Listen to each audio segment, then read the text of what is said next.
Let's go to John Welsh and Bob Moore, Chopper 4. John? Yeah, Jolene, right now we are just on Britain. We're just west of Broadway Extension, still westbound. As you can see, this car is being pursued by Oklahoma City. There's about 4 police cars behind them.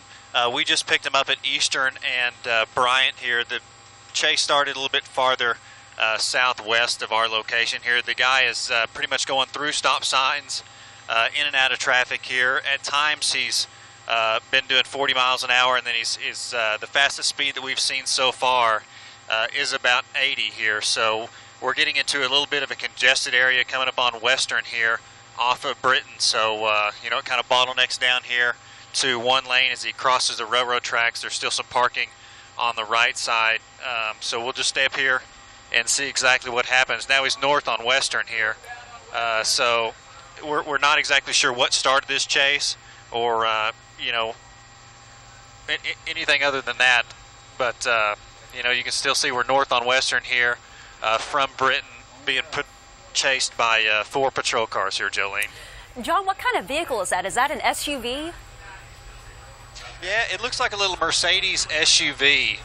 And that's, really all that we can tell at this time. When they were coming on Britain, right by the TV station, we were able to kind of see the front and then the sides of it. The windows are tinted, so we couldn't tell how many people are actually in there. So we're not sure at that at this time. And so we just saw blow through a traffic light. Got up, you said, to about 80 miles an hour. Yep. Is that right? And going through another one right there. Yeah, I guess we're being told there's one person inside here, Jolene. Yeah, 80 miles an hour here. Now he's obviously in incoming traffic coming through. Hefner coming up on 122nd here, still north on Western. So north on Western, coming up on 122nd right now. Yeah, he just blew through 122nd. No, I'm sorry. He just went through 112th, coming up on 122nd next. And you can see, well, you'll be able to see here in a second, he's slowing down a little bit. Cars are pulling off on the side of the road. 122nd, the intersection is pretty busy. It's green lights for left and right, or eastbound and westbound traffic here. So either, he's going to have to dodge a car here, or hopefully they can get out of his way and he doesn't cause an accident. Now he's going to be east on 122nd from Western, Jolene, back towards Broadway Extension. So he's going towards the Broadway Extension, he or she, whoever is driving that. And we can't tell how many people are in that SUV, is that right? Yeah, say that one more time, Jolene. We can't tell how many people are inside that vehicle. No, we've been told that there's just one person inside there, is what Steve Johnson told us at the desk here. Oh, Air 1 is on scene. You can just see he just hit that power pole at Walnut and Walker. 122nd Walker. About 122nd. I'm sorry, Walker and 122nd, okay. Jolene. It looks like they've got their guns drawn there. The driver can't get out. Yeah. Someone's coming out of the back. There he goes. Yeah, apparently there's at least one person in there. He just came out of the back. So officers surrounding that vehicle. One person out. Okay, looks like they're dragging him out right now. Officers with their guns drawn. Yeah, he was on his phone. On his cell phone.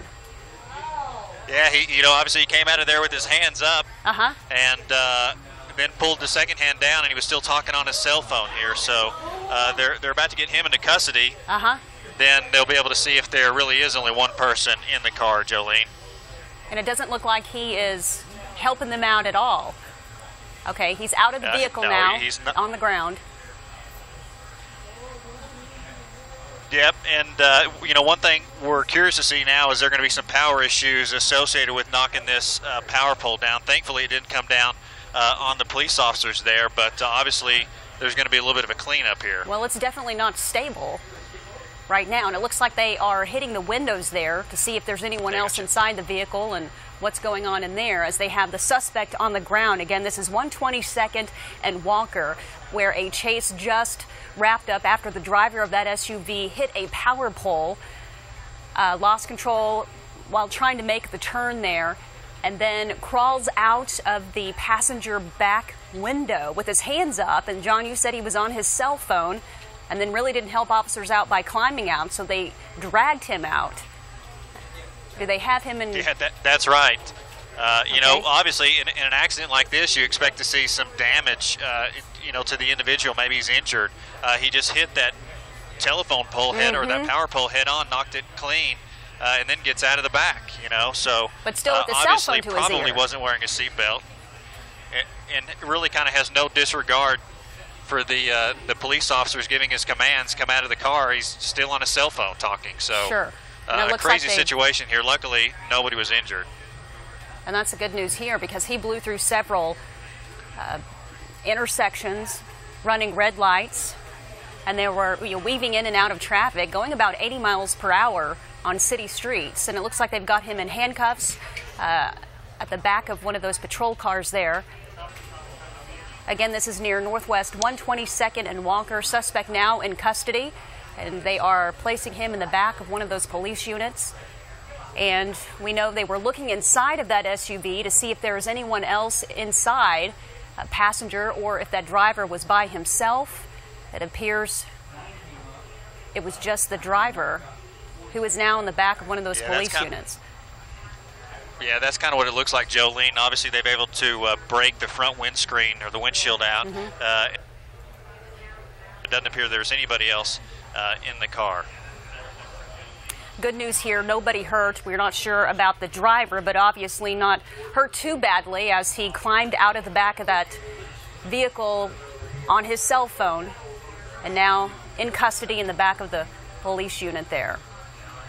And it didn't look like he hit any other vehicles. I don't know at what point you got in on this chase, but from what we could see, it didn't look like there was anyone hurt. He didn't clip any vehicles while weaving in and out of traffic. And it looks like he is now... Yeah, Jolene, we didn't see. We picked him up, like I said, at about... And it looks like we are... John, how's traffic right now? Yeah, really, it's flowing pretty decently. It's funny you say that, Air One. I guess the police officer just asked them how traffic looked, and it's actually going pretty decent here. The westbound lanes are obviously closed down. But as far as eastbound lanes, there's still one lane. The far north lane is still open. You know, and this is in the afternoon now, so there are a lot of people out and about. As we saw some of that traffic, the driver weaving in and out somehow did not clip or hit any other vehicles, especially while going through some of those red lights that he went through. And then trying to make this turn here near Northwest 122nd and Walker. But that suspect now in custody. I believe we have a crew on the ground. Lauren Fultonberg is pretty close to the scene, and we'll be able to speak with him as soon as he gets there, John. But again, traffic looks like, well, I see an ambulance on scene. What is that suspect in the police car, or is he now in the back of the ambulance to be checked out? Looks like someone is... I think he's still in the back of the police car, but I think they're probably gonna check him out. We've heard, and obviously this is not confirmed, but just radio traffic, that this might be a potential homicide suspect. So that might be the reason for him eluding police and starting this chase here. Obviously, as you can see, the ambulance just arrived on scene. At this time, I don't believe he's in the back there. We still think he's in the back of one of here. Mentioned that they might shut down traffic here, that they are going to shut down traffic, and it appears that they did at this time. Now they're just bringing everybody around through this neighborhood here on the south side of 122nd as they clean this investigation up. Detouring traffic there. John Welsh and Bob Moore, Chomper 4. At the end of a chase near Northwest 122nd and Walker. We do have a ground crew that is arriving there shortly, and we'll have more information coming up at 4 o'clock. For now, we're going to send you back to programming. His name's Chris Carter. It happened a couple weeks ago around Southwest 59th and Lee, but let me tell you about him as we show you what's happening right this second here on Northwest 122nd and Walker. A wrecker's just moved in and pulled this car away from the power pole that it had snapped clean off of its pole here on the corner house. You know, the utility crews are just starting to get to work here, and we're just starting to get to the cleanup phase of this. Take a look from Bob Moore Chopper 4, and we'll show you how it all happened. A car was traveling eastbound here. It had been in trying to escape police officers for several minutes when it slammed head-on into that power pole. Believe it or not, nobody was hurt.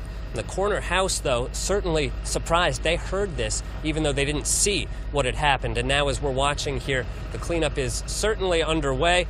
The second suspect in this murder, by the way, is still at large, even though there was only one person in the car. Police tell us, though, this person's arrest is at least a promising start in getting closure and solving this violent crime. We're live on Northwest 122nd and Walker. Lauren Fultonberg, Oklahoma's News Channel 4.